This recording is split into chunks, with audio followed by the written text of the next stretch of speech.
We have a great panel today. We have three panelists, one from residential real estate and the other two from commercial real estate, one working for DFW International Airport, so we can expect to hear the public sector view of what real estate is going to be like over the next few years. Let me name our panelists. Mr. John Brookby, he's the Vice President of Commercial Development at Dallas-Fort Worth International Airport. Brenna Wadley, she's the CEO of N3 Real Estate, and Mr. Travis Franklin, he's the broker owner of Franklin Real Estate Brokerage.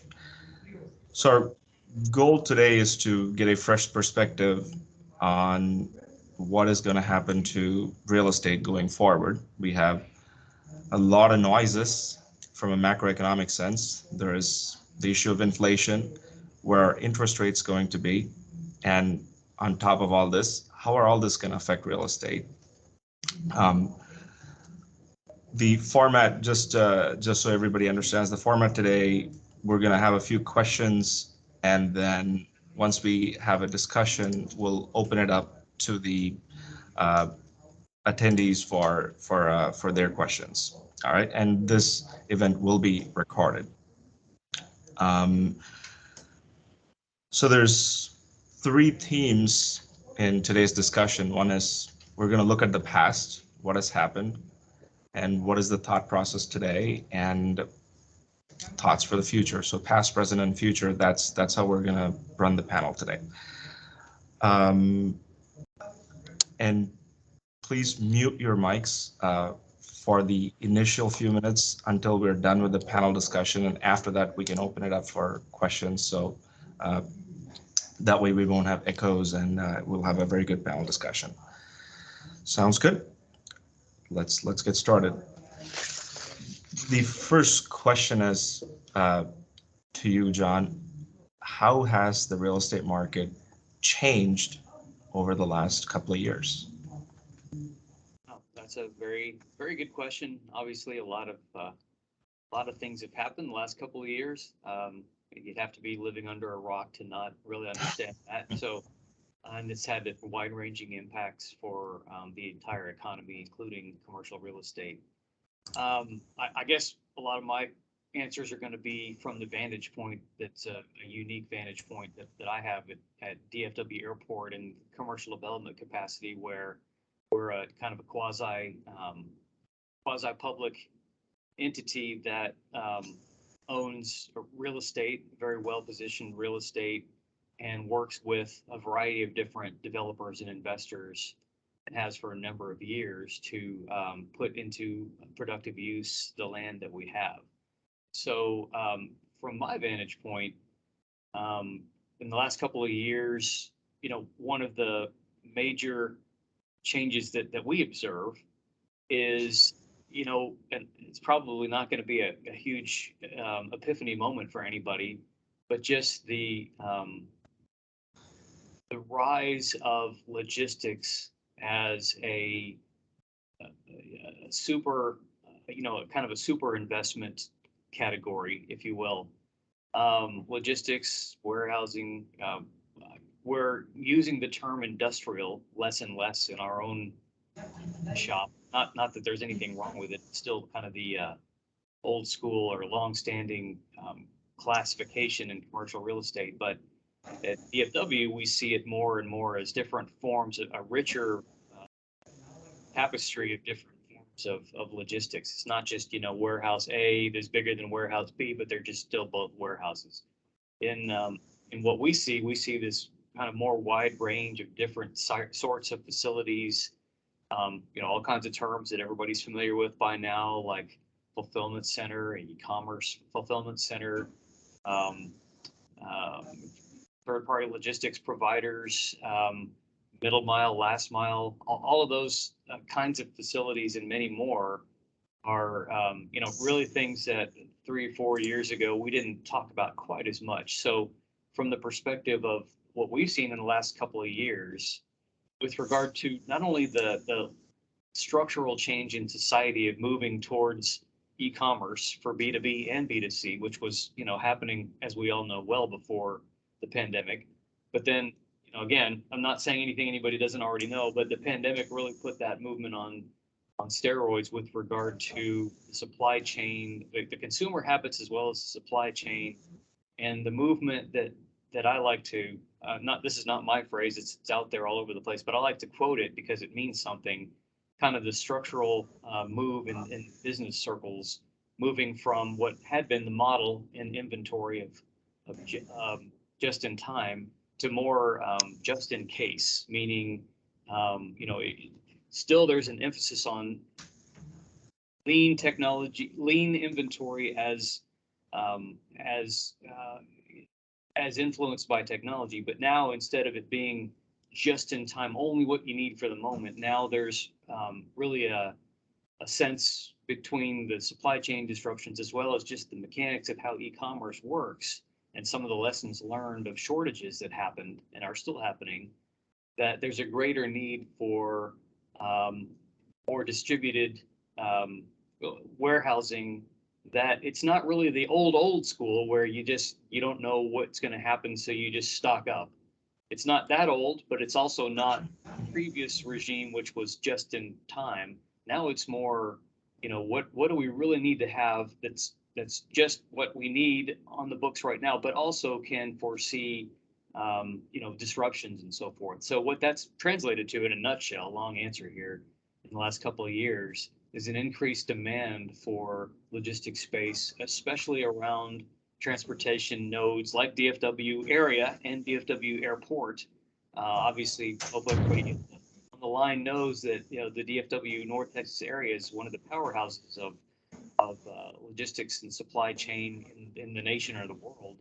And what we deal with at the airport is kind of a rich combination of where the highways and the air service part of it interconnects. So we've just seen a real boom in inquiries and interest and activity with regard to logistics development and all the things that go along with that. That are just, it's more than just building a warehouse district. There's employee amenities, workforce amenities. There's like I said earlier, kind of a greater range of facilities so that their tenants and users have a lot more options than they used to have before. And last thing I will say is that, of course, that increased demand has influenced land pricing, and what we deal with is land lease rates and so forth. So that's been a big change in the last couple of years too. Is the the cost of land has gone up. Although I will say, last thing I'll say, and then I'll be quiet for a minute.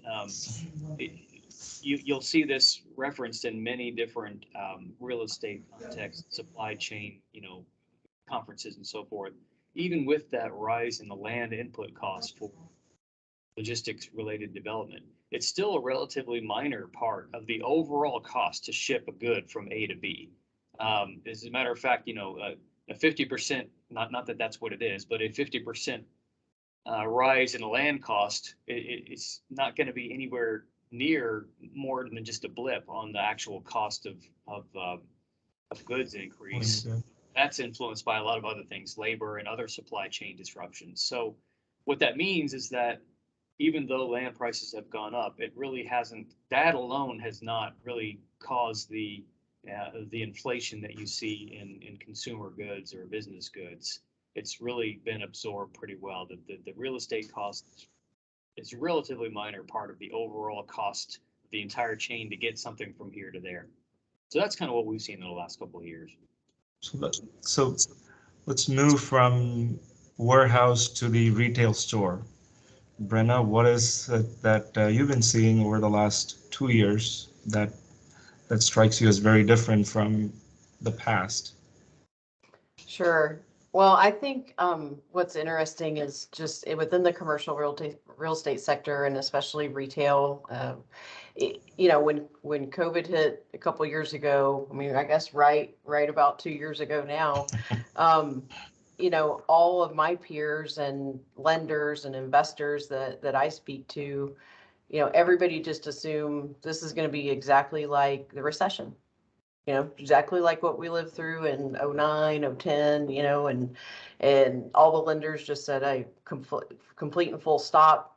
We're not doing anything new. Obviously, anything that we've got in progress is now dead. And we're just going to start, managing the portfolio, working out properties. We're going to end up with a bunch of property back. Just tenants are going to bail and default, and it is just going to be just like the Great Recession. Rates are going to fall in half, and so construction is going to come to a complete halt. None of that happened. So very quickly, within the pandemic, I mean, especially for DFW, since this is what it's related to, I mean, I would say it's probably the best market in the country, over the last 2 years. We despite all the obstacles that we faced, and even more that we're facing now, like inflation and supply chain and, lack of labor, construction is still high. I mean, unless you're talking about office or hotel, everything else is still high. Rates are increasing, absorption is high.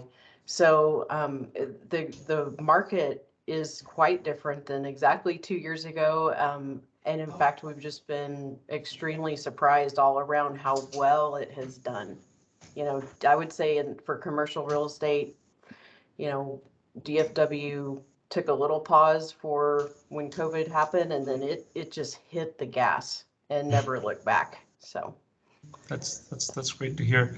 Well, we moved from warehouse to retail, and there's a saying, retail follows rooftops. So Travis, what is your take over the last couple of years? What was different that you saw in the last couple of years?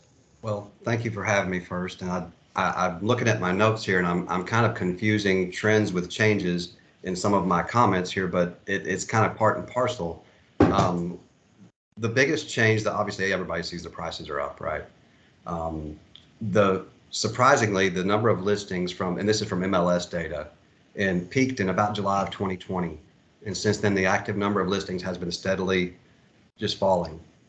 And the biggest reason for that I can see from my experience in my practice is that there are more corporate buyers that are buying homes. I'm going to send you a letter. I'll buy your home. There's no commission. I'm going to give you this money. You just walk away.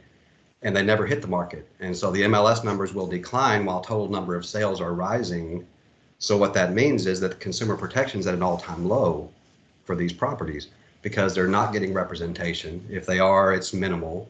So that's just one part of kind of the change that we see. That's leading to the trends that are following, because that's a cause, and then you get an effect ripple, right? So the effect ripple is first-time home buyers are almost just completely out of luck.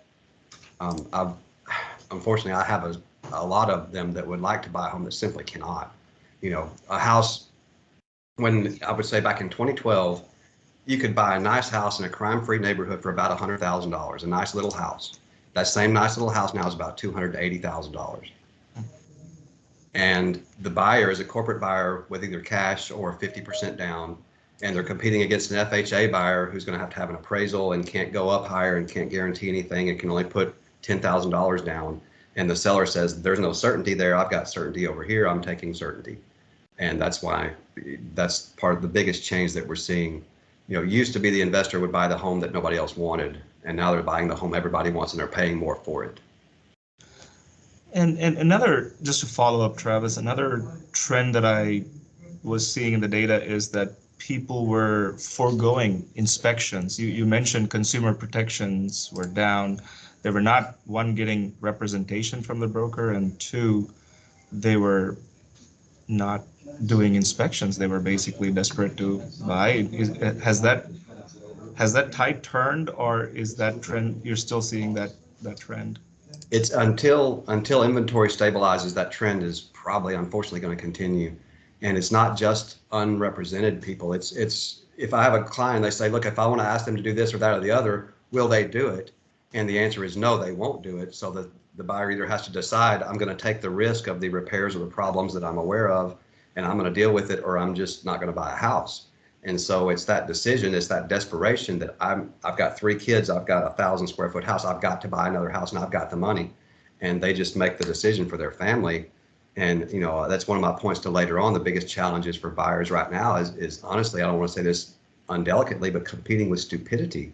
If somebody wants to be stupid and give you $50,000 more than it's worth and take on all of your liabilities to go with that, and the realtor says, do it, there's going to be lawsuits coming from that. There's got to be repercussions because they're going to get in there and go, oh my God, the foundation's broken. There was a slab leak. I've got $700,000 worth of repairs in this $1.5 million house. And you told me to not even do an inspection. And so that's where the consumer protection piece of this is getting kind of out of whack. The real estate license was put in place strictly for consumer protection because of this reason. And there's just so many avenues now to bypass it.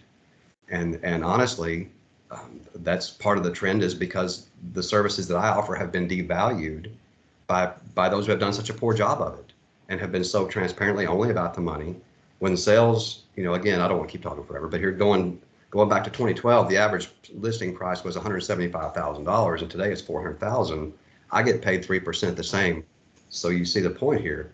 Instead of making $6,000, I'm making $12,000 or $13,000, and the seller says, wow, I could hire an attorney for $2,000. Why would I pay you that? And so the other part of this is the downward pressure on the commissions, and it's all part and parcel to the same thing. Okay. Well, thank you. This is so all three, when it comes to retail, when it comes to people's traveling and home purchases, these three have been affected very intensely and they got a lot of attention. So I hope the pandemic is over. We all hope it's over, not going to come back in any meaningful way. There was, John mentioned early on in the conversation that, there's a transition. There has been a transition to e-commerce even before the pandemic. Your call has been forwarded. And now COVID basically just put it on a very fast track. So, Brenda, to you, the bigger question is, what are you seeing in the retail industry, going forward? I still see active retail being built everywhere. On the one hand, on the other hand, I'm hearing this doom and gloom. Everyone's going to sit at home and click a button on Instacart or any of those grocery retail web pages. When I travel to Frisco and Plano, some of the parking lots outside of restaurants and everything is packed. So what are you seeing, and what is your take on this right now? What do you see the bottom and things are turning back? People are going to restaurants, going to retail stores, etc. And what do you see in terms of the development pipeline? Yeah, well, I think you're on point. I think that here in DFW, people saw the bottom, 9 months ago, really. As far as traffic to the retailers and restaurants and entertainment facilities that are still growing. There are some categories that, are really transitioning out a bit, like, for example, during the pandemic, people stopped really shopping for nice clothes. Everything went to athleisure and casual, and it's probably not going back. I mean, you guys are in sport coats and a suit, but that's probably, for the panel, right? I mean, every day we might dress down a little bit more for work or not even be going into an office. So clothing stores and things like that, they do have downward trends, but that's vastly offset by home improvement, home goods, restaurants, entertainment. People want things for their house, then they also want to go out. So if you lump all of retail together, I mean, even theaters are back, I guess, but lumping all of retail together, it's kind of hard because you just end up with a general average. But the more categories are up than down, I would say, and retail traffic is up. Now, as far as development pipeline, I was just looking at that yesterday, and I mean, we still had 2 million square foot of starts last year, and 2.3, I think, is forecasted for this year in retail. And pre-pandemic, it was like 1.9 or 2. Just so it's you can tell, retail is still growing, and like you said, there are headwinds, inflation. the wage growth, the lack of labor, construction supplies, land prices, construction prices, lack of contractors. I mean, oil prices, so all of these things are working against us at the moment, but we're all still plowing forward. And I think it just goes to show how much people want to be out and about and live their lives. And one of the things that I wanted to touch on, you brought it up, one of the factors is labor. Where are we at in terms of the availability of labor? Has it come back to normal? Are we back at pre-pandemic levels? For a long time, COVID made it worse. For a long time, DFW has been struggling with the size of the labor force. Has there been any, has the availability of labor, because for all this development construction, we need a lot of labor. Has that, in your view, has that changed? Has that improved any bit, or unfortunately not? I was just reading something BMO put out the other day, or actually last Friday, and I think it showed that there was a slight increase in available labor in January or February, but it's still at an all-time low. And I just anecdotally, I would say that I don't think it's getting better yet, because I've had so many retailers tell me that they're the inflation and the construction costs and the land prices, none of that scares them. The rental rates don't scare them at this point, which you would think it maybe should, but it doesn't scare them. They just can't open their stores or grow fast enough because there's no labor. I mean, if you think about like an H-E-B grocery store, everybody wants H-E-B to open here. And, they've opened a couple, but they have like 25 sites that they own. Why aren't they opening them? Wow. Partly because every store they open, they need 250 workers. Per store. Per store. And So- those workers don't generally come from that particular area. If you're opening in Plano or Frisco or McKinney or, something like that, a lot of those workers can't afford to live around there. So then they're having to pay all these high gas prices to commute in to a retail job. They just can't even fill them. So the restaurants, usually the restaurants, when, after a dip, the restaurant growth is the last to come back. Maybe theaters and entertainment after that, but restaurants and the entertainment for sure last to come back. We have had record level interest in our restaurant and entertainment spaces, but they're serious about growth, but at the end, they usually pull back a little bit because they just can't count on the labor being there. So it is a big problem still. So it hasn't turned around, at least Correct. yet. Thank you. John, one of the recent trends at the airport has been, the last 2 years, the biggest problem that both the airlines and airports across the country faced was the decline in business travel. Recently, I heard a data point that DFW Airport is opening up its second parking lot, the express lots. Do you see an increase in business travel? Is that an indication of that, or is it expecting the summer rush, or could you please shed some light on why the airport decided? I understand that it's, for a lot of folks, it's looking at, okay, I have more parking, but I think there's much more meaning to that action than that. Yeah, no, it's a good observation, and it's really both of those.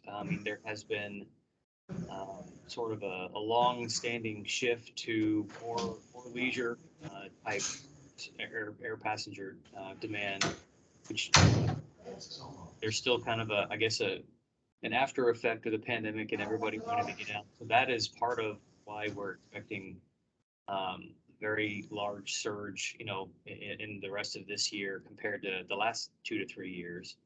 But to answer your question, yeah, business travel is picking back up.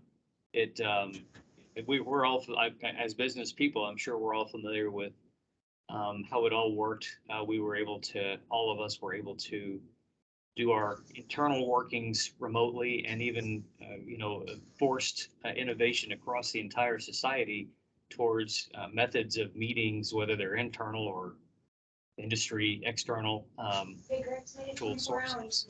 And I think that we all knew all along that there's no complete substitute for the human interaction, but we were able to really place that in large part for many months out of necessity. Now we're at a, to your point earlier about the pandemic really, hopefully receding quite a bit now to the rearview mirror. Now we're at a point where all those tools are still available, and some of them have been adopted somewhat permanently, but there is still a backlog to get back to face-to-face meetings for small meetings, as well as your conference business is getting bigger and bigger. It's still not where it was, and I would say that the industry is expecting long-term effects from the pandemic just because of the adoption of these new technologies. But the growth of especially domestic business travel has been pretty strong as a recovery, but it's not where it was, and who knows how long it'll take to either completely recover. And of course, on the international side, that's still severely depressed on the business side of things. On the leisure side, it's coming back, especially if you're talking about Mexico being, and here in the in the Western Hemisphere being international. It's still on the leisure side, still depressed. You're talking about going to a different continent, but on the business side, it's still very depressed just because all the different protocols and so forth have made it, there's still a web you've got to negotiate through to be able to travel to other countries for business. And that, I would say, has had a very lasting effect. You see it in relation to business travel budgets of companies that basically that they were some of the it's company by company, but you kind of get the evidence that international business travel and to some degree domestic business travel is permanently going to be debudgeted from what it used to be. So we're seeing we're back to the airport. Our airport is back to basically 2019 passenger levels and load factor levels, which is how full the plane is. But there's still of making up that recovery is still a greater preponderance of leisure than business, but it is coming back. It is coming back. I would say this also. We own a couple of hotels, and of course, those hotels we built specifically to service group meetings, and they are still, very much depressed in their group business, especially our Grand Hyatt. We've experimented with, working with the Hyatt company who manages it with us. We've experimented with different forms of hybrid, but occupancy-wise, our select service offering, our Hyatt Place, has come back very strongly. But our full service, which is very much, it's embedded within Terminal D and it's oriented and geared towards group business. There have been a few bright points along the way, but it's, for 2 years, it's still been pretty severely depressed. And we see that continuing as a recovery. We see it recovering, but very, very gradually. So that's just another barometer of business travel. Okay, well, thanks. Travis, recently we heard that 2 out of the top 10 counties in the United States for population growth, 2 out of the top 10 were from the DFW metro area. 5 of them from Texas, out of the top 10 in the United States, 2 from Dallas-Fort Worth. What do you see happening? A few minutes ago, you mentioned we've been struggling with inventory and listings, but people are coming in. They need a place to stay somewhere. If it's not a single family home or a condo or a townhome, are we seeing multifamily pick up that slack, or are we seeing because the concerning part here is this is all going to lead to a dramatic increase in rent if we're not having enough stock of homes for these folks to buy. And some of them seem to come from states that were well off, like California, etc. They've sold a house there, and they have a lot of money, which kind of leads to the problems that you were talking about. So, what do you see in that? Is that going to lead to something good, something bad in your mind? Well, it's all about perspective, right? Who are you and where you stand in this? At this point, the buyers, and there's a couple of things with these investors, and you talk about the rents possibly going up. The rents are going to go up, and they're going to go up a lot. And there's going to be the reason for that is I work with smaller investors. I don't work with big corporate investors, but the ones I work with, we have turned down deals that other people have overbid because interest rate went up 1.5. What they're not taking into account is the taxes have been valued at $350,000 for this multifamily property forever. But when you sell it through the MLS, it's going to trigger a new tax valuation. They're going to see, oh, you paid $800,000 for that. Oh, guess what? Taxes are now 2.5 times what they were. So what do you think that's going to do to the rents? You think the landlord's going to go, oh, I'll just absorb that? No.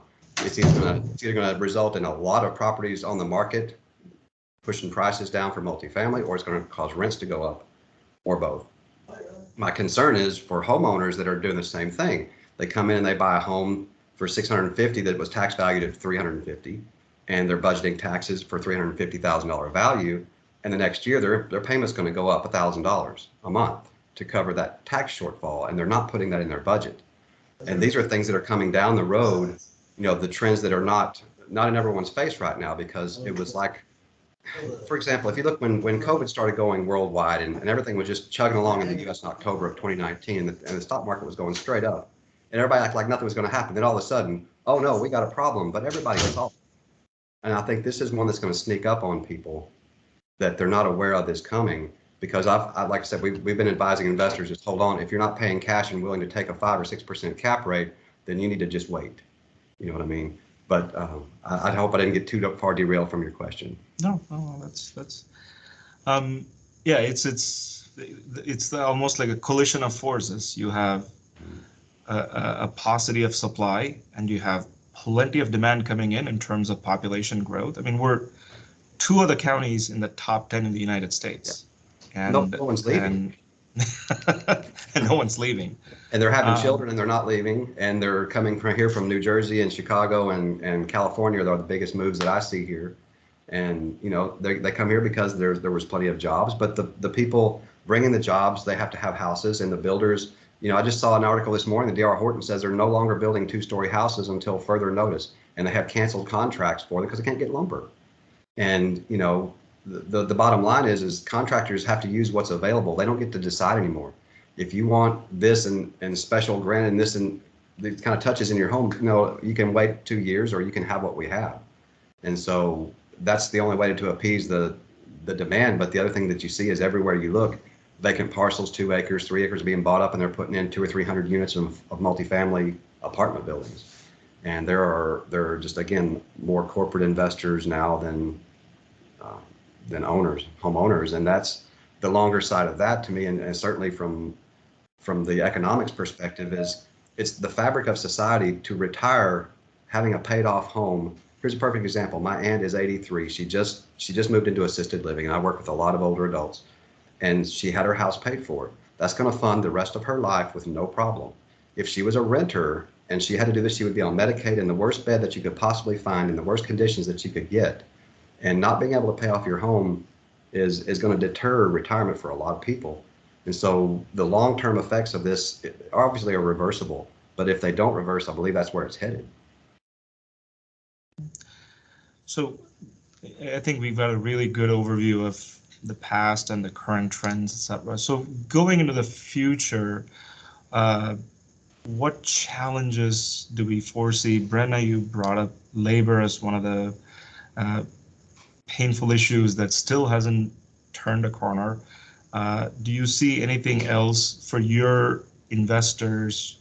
What do they tell you are the hurdles or challenges that they face. One of them that I could think of is interest rates. If real estate is synonymous with leverage, so interest rates and such. What are the challenges do your investors see? Going forward. Well, let's think about the next 5 years. Sure. It's tough because on one hand, I mean, it's so tempting to sell what you have because it's top dollar.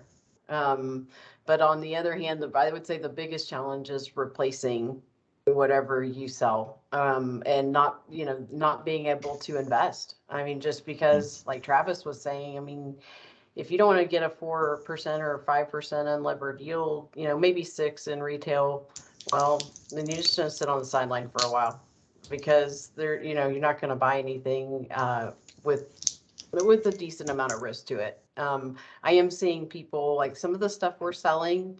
We've evaluated our portfolio and really looked at what we believe in and what we don't believe in for the next 5-10 years. And if we can't look in the mirror and say we believe in it, then we're going to sell it. I mean, people are buying it. People are offering us above market, for single tenant assets and really low cap rates for multi-tenant assets. So I would say finding places to put capital that are, have a decent, I won't even say attractive anymore, just a decent risk adjusted return is really tough. And then like you mentioned, with interest rates, I mean, they're going to take a sizable, jump this year. And that seems definite. And so it is a hindrance, but it's not an appetite killer. I think if the supply was there, despite interest rate increases, we'd still be able to invest and we'd be able to get loans and lenders would still be in it. They're not going to loan 75-80% anymore, but they will 60-65% still very achievable. Interest only for a couple of years, still very achievable. So I think just not having enough to buy is probably one of the biggest challenges. And then just the other thing is everything takes so long these days. If whatever your diligence process was, double it. If it took 3 weeks to get a survey, now it's 5 or 6, unless you're willing to double the price. But at the same time, there's such few supply, you've got to move quick. So attorneys are so booked up. People in house are so booked up. I mean, it just takes forever to get anything done. So those are some of the challenges that we're facing. Going forward. Well, thank you.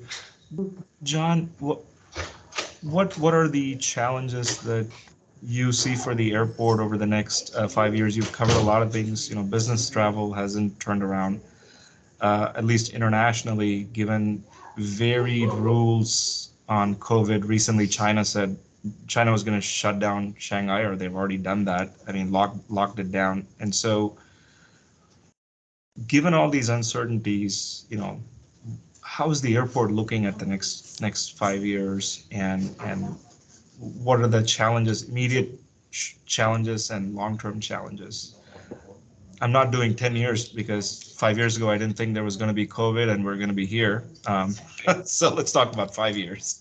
Yeah, well, I'll answer it two completely different ways. I mean, as to the airport itself, not really talking about real estate here, but the airport and the class of airports that we compete in, I guess, if you will.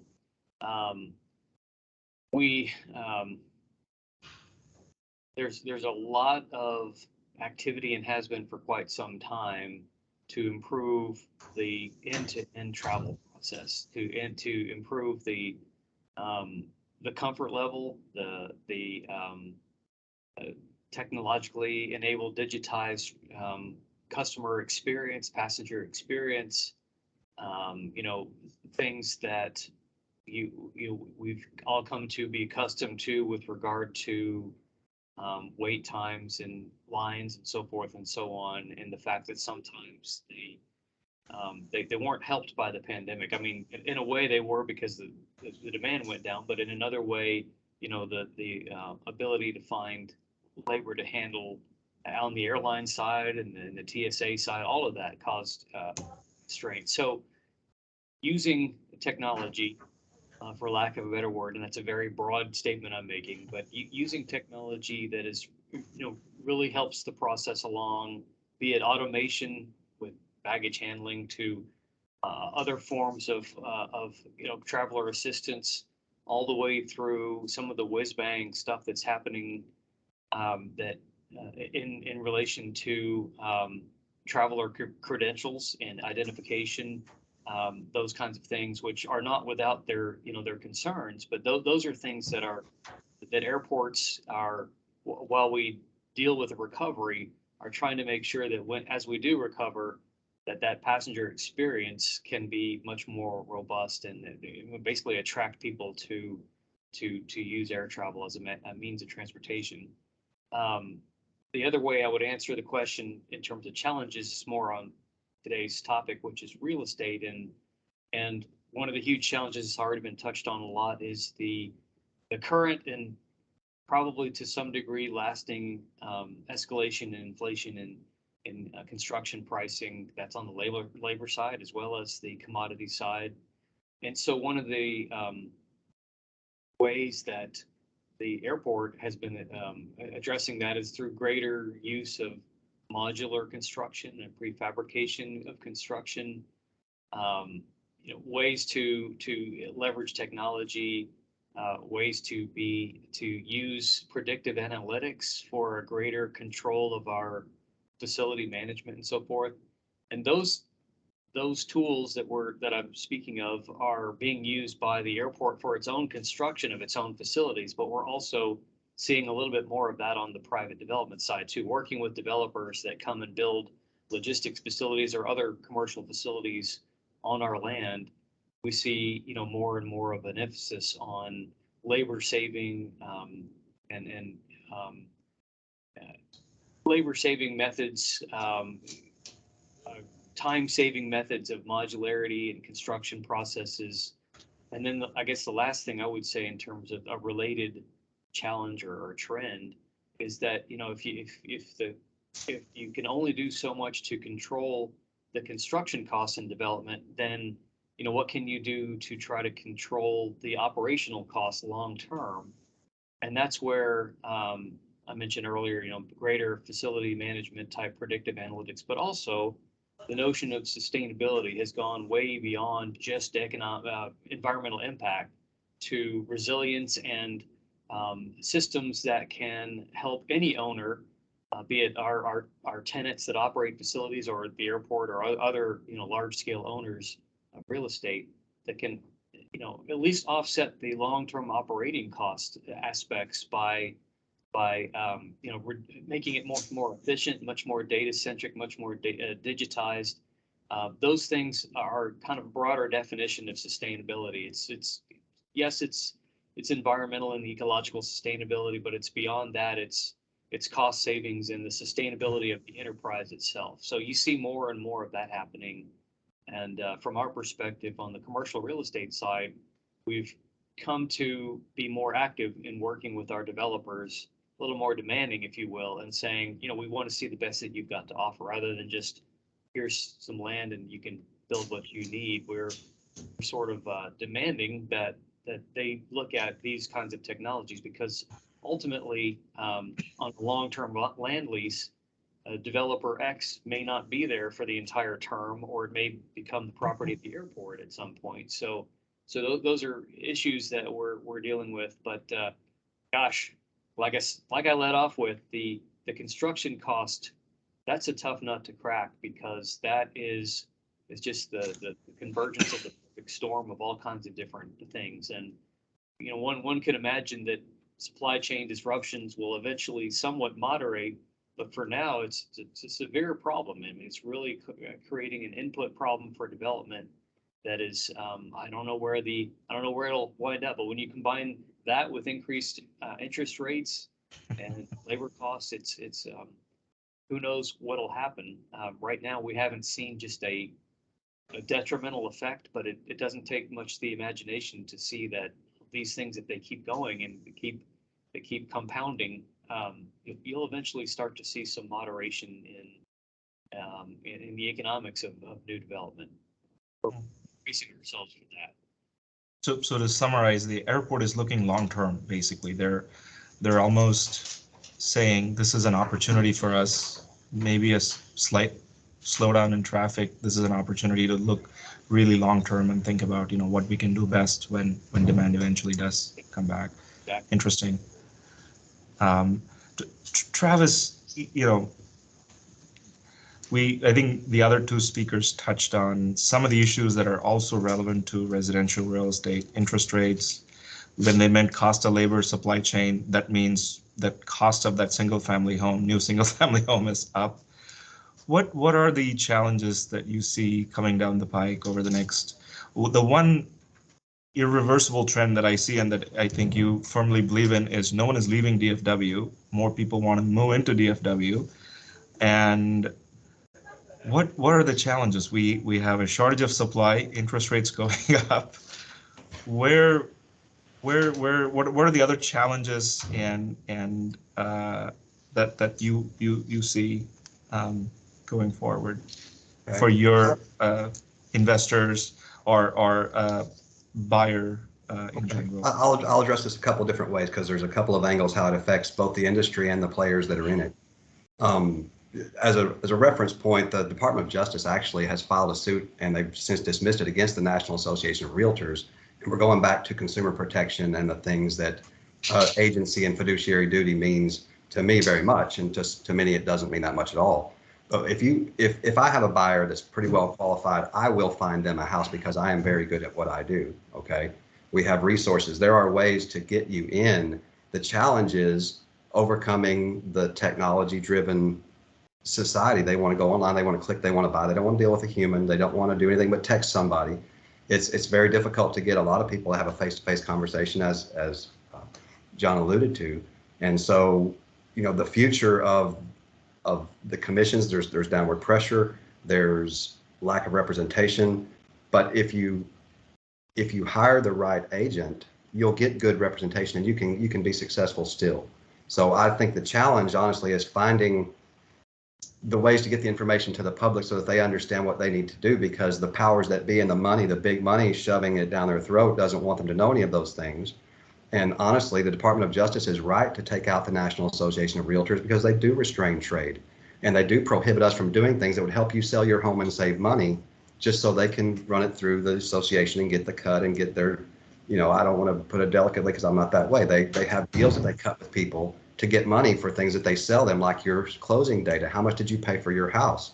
We are forced to enter that data so that now it's on public record for appraisers who can now join the MLS, can look at the price and go, this is what it's sold for. You can't fight this tax value. And that didn't used to be, but they've sold it out and given access and took the money. And it was without any representation from the bulk of the membership who have said, no, don't do that.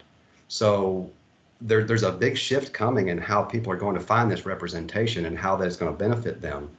The technology, again, the shifting of markets from a business perspective, I'm looking at probably within 5 years, there might even be 60% investor to homeowner ratio. So I'm looking at moving towards property management, away from residential and commercial sales into something that's a steadier stream of income.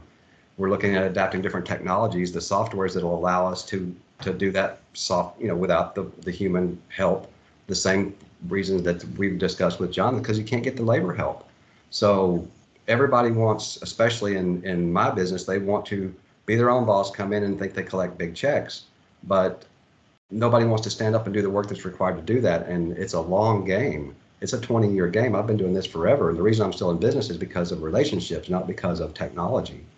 And so, I feel like I'm a relic at this point, but I don't think that it's wrong to say that these relationships that I have with my clients have served them so very well because they're able to succeed where others are not.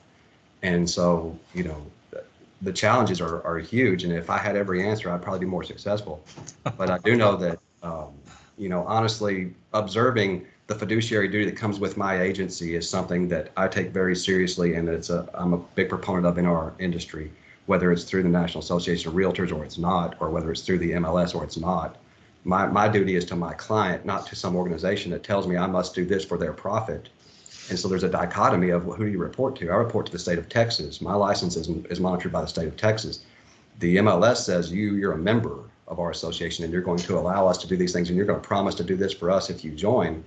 But the reason there's a restraint of trade is because if you don't do that, you couldn't get your house into MLS and you couldn't get it shown by other agents.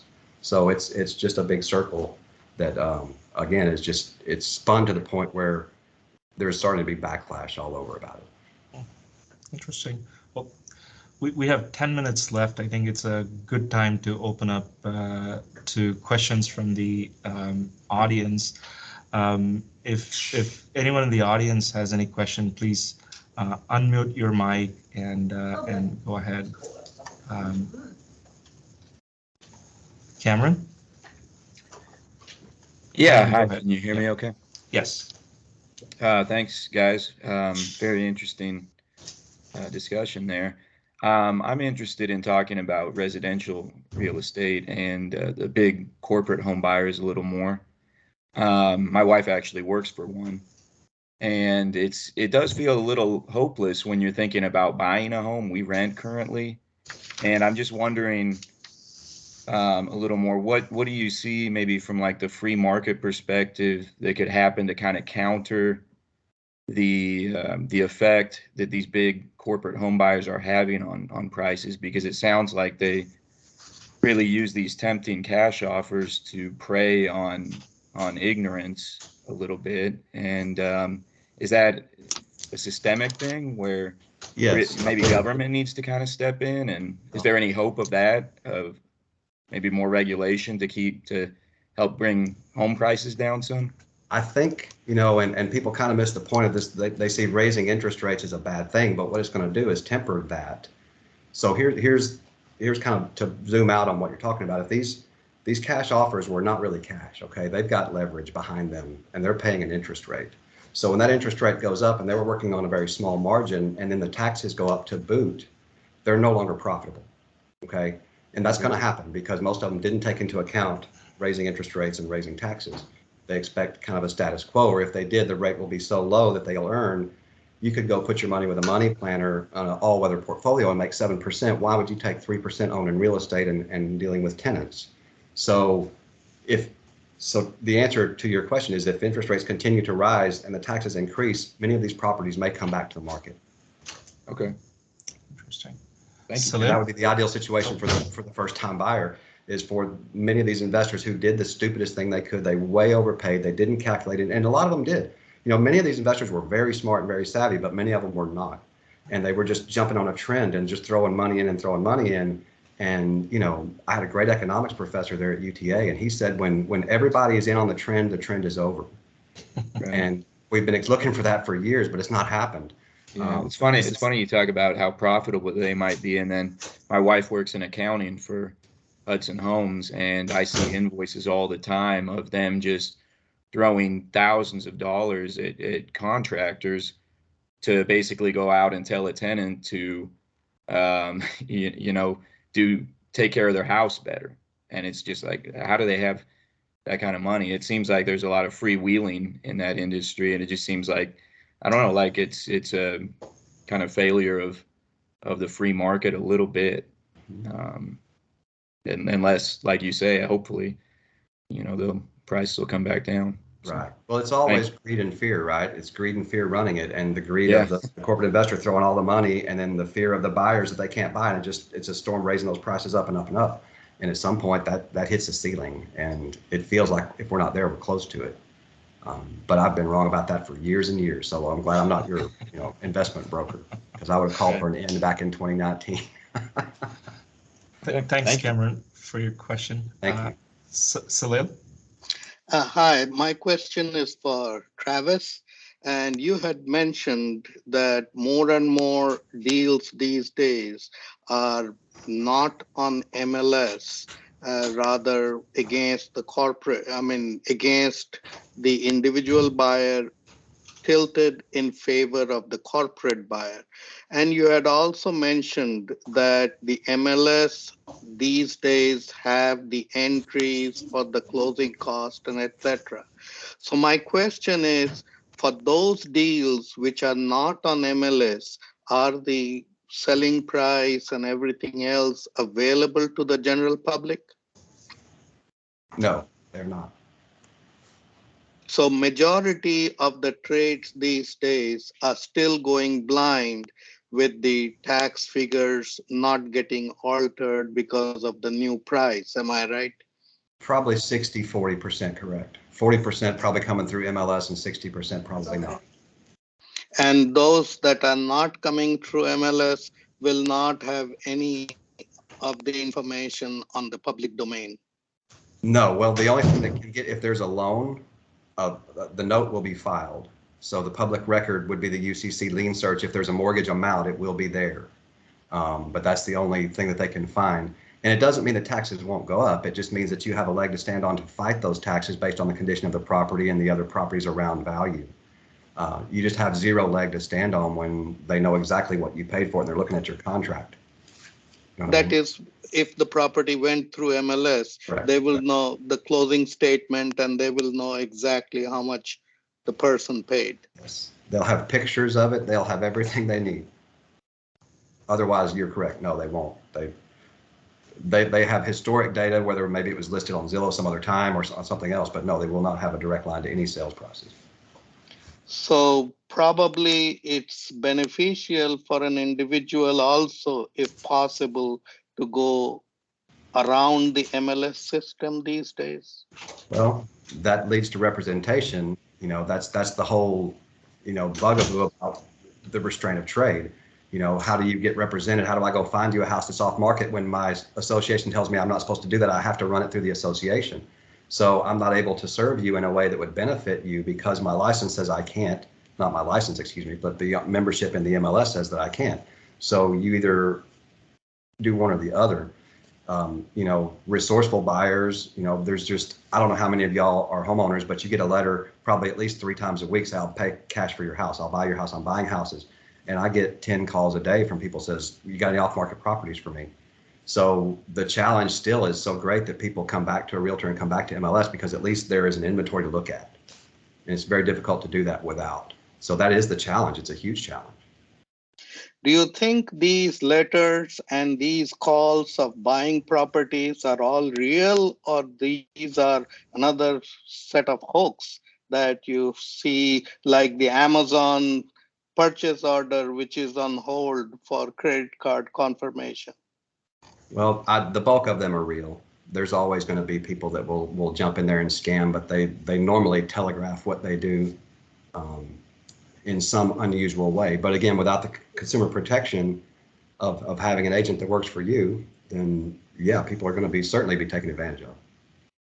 Thank you, Travis. Oh, you're very Thank welcome. you, Sriram. Thanks, Salif, for your question. We have time maybe for one more question.